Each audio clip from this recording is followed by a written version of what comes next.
Vamos a hablar de la música vocal profana monofónica de los siglos XII al XV. Esto quiere decir que tenemos que hablar de trovadores y troveros, pero también de juglares y ministriles, juglar, ven, e incluso de goliardos. ¿What? Empezamos.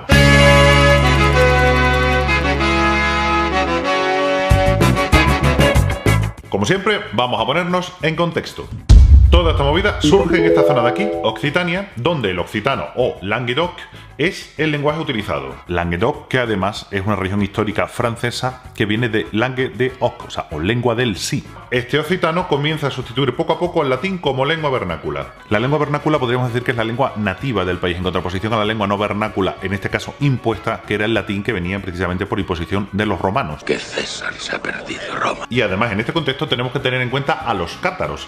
El catarismo, ya sabéis que fue una doctrina religiosa de los siglos aproximadamente XI y XII que se extendió rapidísimo por Francia, sobre todo por algunas zonas de Francia, especialmente en Languedoc, que no estaba nada bien visto por la Iglesia Católica, ya que lo veían como un peligro. De modo que la Iglesia, aliándose con la corona francesa del norte, enviaron una cruzada en el siglo XIII para acabar con estas ideas loquísimas. Vamos, que no pensáis que las cruzadas fueron solo contra los musulmanes, era contra todo aquel que se saliera un poco de la norma. Que esa independencia del sur, tanto a nivel cultural como religioso como social, no estaba nada bien vista por el norte, así que casi tenemos que entender la aparición de los troveros, unos 40 o 50 años aproximadamente más tarde de los trovadores, como una reacción a esos precisamente trovadores del sur. Los troveros utilizaban la langue d'oïl, que es algo así también como la lengua del sí, que sería el germen del futuro francés moderno. La lu bla blu. Los trovadores del sur influyeron enormemente en los troveros del norte, y no solo esto, sino que la propia reina Leonor de Aquitania, que era además nieta de Guillermo IX, que se considera el primer trovador, digamos, de uno de los primeros trovadores de la historia, ella misma fue trovadora también, y continuó la saga en su hija Leonor de Plantagenet, que también fue trovadora. Y no solo esto, sino que además trajo una especie de revolución cultural y en todas las costumbres del norte, vamos.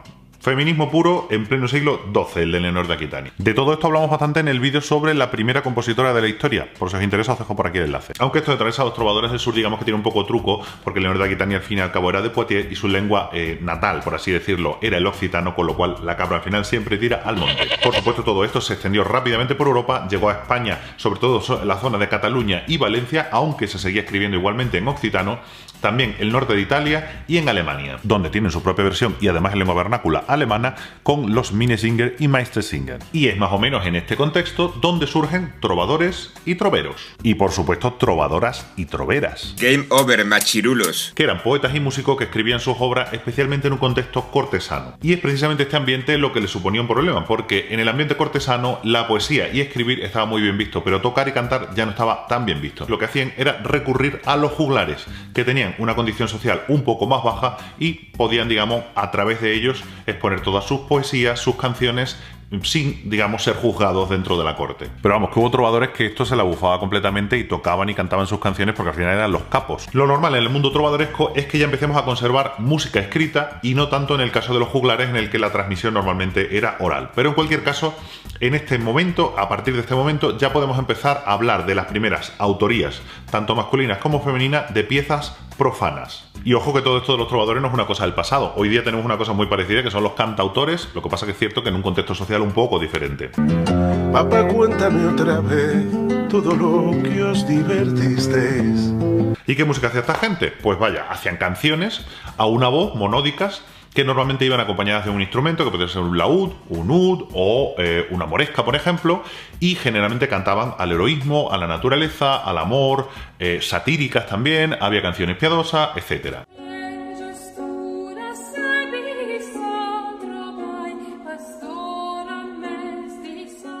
Hay bastantes formas distintas dentro de este estilo, digamos, tenemos la canción, tenemos el serventès, tenemos la canción de Alba, la pastorela, en fin, hay muchísimo. Pero de todo esto ya os hablaré en el vídeo que estoy preparando sobre las formas vocales de la Edad Media. En España tenemos el ejemplo perfecto, conocidísimo, de Alfonso X el Sabio, Alfonso de Castilla, el rey, que escribió casi 400 cantigas de muchos tipos, de lord, de amigo, de escarnio, etcétera, que además tienen la peculiaridad de que se pasó el occitano básicamente por el arco del triunfo. Coño, que además para eso era el rey. Él va y las escribe en galaico portugués.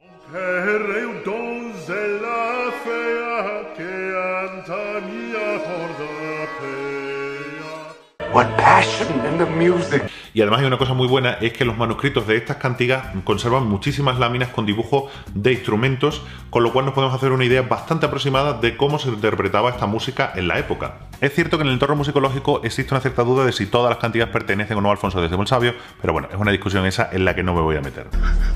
Aparte de los que ya os he nombrado, tenemos algunos casos de compositores-compositoras, como por ejemplo Beatriz de Díaz, María de Francia, María de Ventador, Bernat de Ventador, Rambo de Vaqueiras, Marc Abreu, etc. Y sí, igual quizá a algún señoro le sorprenda ver nombres femeninos aquí. ¿Pero qué invento es esto? Y es que además las mujeres fueron bastante más atrevidas que los hombres a la hora de escribir, sobre todo en temas de amor, especialmente amor carnal o amor sensual. Supongo que no hace falta que os cuente, dado el contexto social en el que nos estamos moviendo, qué papel tenía la mujer en este momento, así que entre atribuciones falsas o malas atribuciones y este contexto social os podéis hacer una idea de por qué solo nos han llegado unos poquitos nombres de trovadoras y troveras.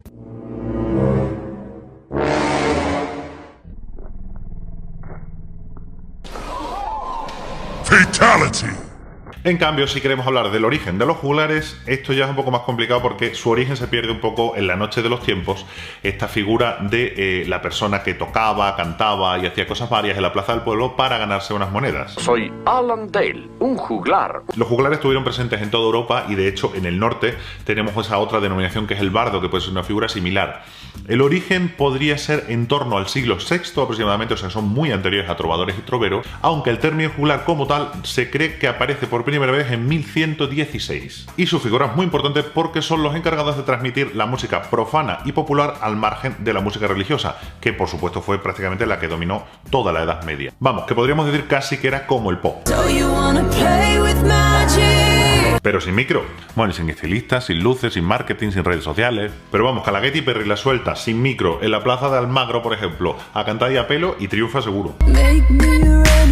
Como hemos dicho antes, su condición social era baja y estaba sobre todo asociado a la plebe. No hacían solo cantar y tocar, hacían también malabares, hacían magia, hacían espectáculos de saltimbanqui, y por eso están asociados a muchas artes, no solo a la música. Bueno, y por supuesto había también juglaresas e incluso había soldadeiras, que eran estas figuras de las chicas que acompañaban a la tropa cantando, haciendo magia, bailando, divirtiendo un poco, entre comillas, a la tropa.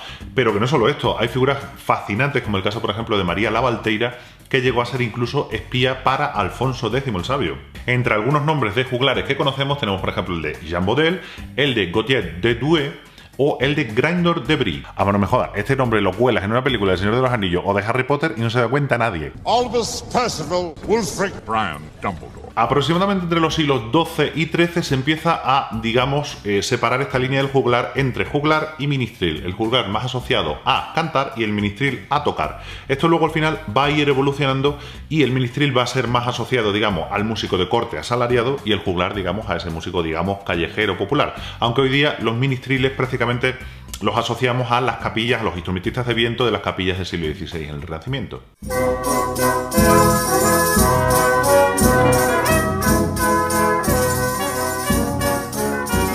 Los juglares estaban asociados al mester de juglaría y, digamos que estando considerados un poco de la plebe, utilizaban, digamos, esa rima un poco más imperfecta en contraposición a lo que utilizaría un poquito más tarde el mester de clerecía, que se creó precisamente en contraposición a este, como para demostrar lo que era la rima perfecta. Digamos que el representante más importante de este mester de clerecía es, por supuesto, Gonzalo de Berceo. ¡Hay una estrella y yo soy el sol porque todos los toyacos giran a mi alrededor! Yeah. El almidón de su enagua me sonaba en el oído como una pieza de seda rasgada por 10 cuchillos. Había varios tipos de juglares y especialmente importantes fueron los de gesta, que contaban, digamos, esas hazañas heroicas o hazañas bélicas de contigo, como por ejemplo el cantar del mío Cid, y también los juglares de romance, que contaban estas historias larguísimas, pues también podían ser hazañas bélicas o de amorío, que luego serían el germen de los futuros romances que tenemos en casi todos los cancioneros españoles, digamos ya desarrollados en polifonía un poquito posteriormente en el siglo XV y XVI.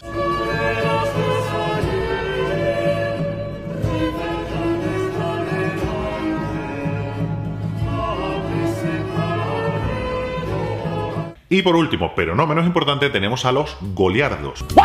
Aunque hay diversidad de opiniones en esto, se cree que proviene del término francés gouliard, que es algo así como una especie de clérigo de vida licenciosa, vagabundo, un poco de vida errante. Su origen está en la corte de Carlomagno, en torno al siglo X aproximadamente, y no deja de ser un tipo de juglar, pero uno un poco particular. Los goliardos eran estudiantes universitarios y miembros del clero, digamos de bajos estamentos del clero o incluso de gente que había abandonado sus votos, que aprovechaban toda esa formación intelectual o musical que tenían, además de su ingenio, para, digamos que cantando, tocando y recitando por los pueblos, ganarse unas monedas y ganarse la vida. Y bueno, y de esta figura del estudiante que va tocando y cantando por los pueblos para ganarse unas monedas, digamos que tenemos un vestigio todavía en la actualidad. ¿Sabéis cuál es, no?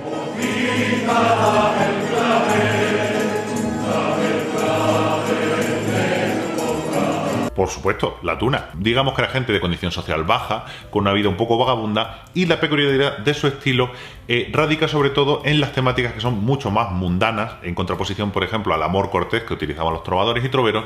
En este caso, las temáticas eran pues la taberna, los amoríos y especialmente la sátira y la crítica social a la política o a la iglesia. Y aquí viene de nuevo el yo del futuro, el que edita, para hacer una pequeña aclaración sobre esto. Ojo, era crítica a la iglesia, pero nunca contra el dogma de la religión ni contra el dogma de la religión católica, sino más bien contra los abusos de poder y de ese estamento que había en el clero. Pon los cazos al fuego a hervir, con un palo hay que sacudir. E imagino que no hace falta que os diga que esta gente, por supuesto, intentaba mantener en la medida de lo posible su anonimato, ya que se cachondeaban hasta de su abuela. Y es que no nos olvidemos que precisamente en esta época, concretamente en 1184, y precisamente en esta región de Languedoc, en Francia y no en España, fue donde se creó la Santa Inquisición, que en principio iban a por los cátaros, pero déjate, broma las justas. Injusticia, ignorancia y lujuria. La obra más conocida de este colectivo de goliardos es el Codex Buranus, que os lo digo así, probablemente muchos os quedaréis como diciendo, bueno, no tengo ni idea, pero si os digo que son los Carmina Burana, algunos ya estaréis diciendo, sí, eso sí que me suena. Bueno, pues estos eran de los goliardos. Se trata de una colección de canto que se cree que son anteriores a 1250 aproximadamente, aunque no fue encontrada en Alemania hasta el siglo XIX.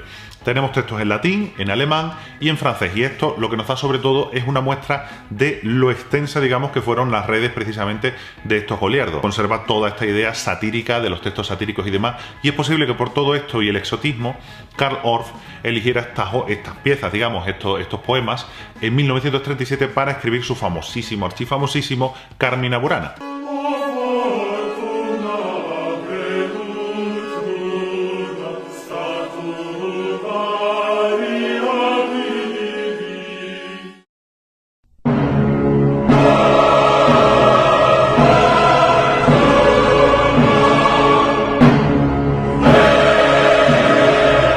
Aproximadamente ya en los siglos XIV-XV, los juglares fueron perdiendo cada vez más atención, los trovadores y troveros fueron desapareciendo paulatinamente, y es que no podemos olvidar que estas figuras están, digamos, muy enraizadas profundamente en las sociedades y los sistemas feudales medievales, y todo esto que venía del Prerrenacimiento traía un cambio absoluto en todos los sentidos, económico, mental, social, político y de todo, donde, digamos, todo esto de los juglares y trovadores ya no tenía casi ningún sentido. Y hasta aquí el vídeo de hoy. Espero que te haya gustado. Nos vemos en clase.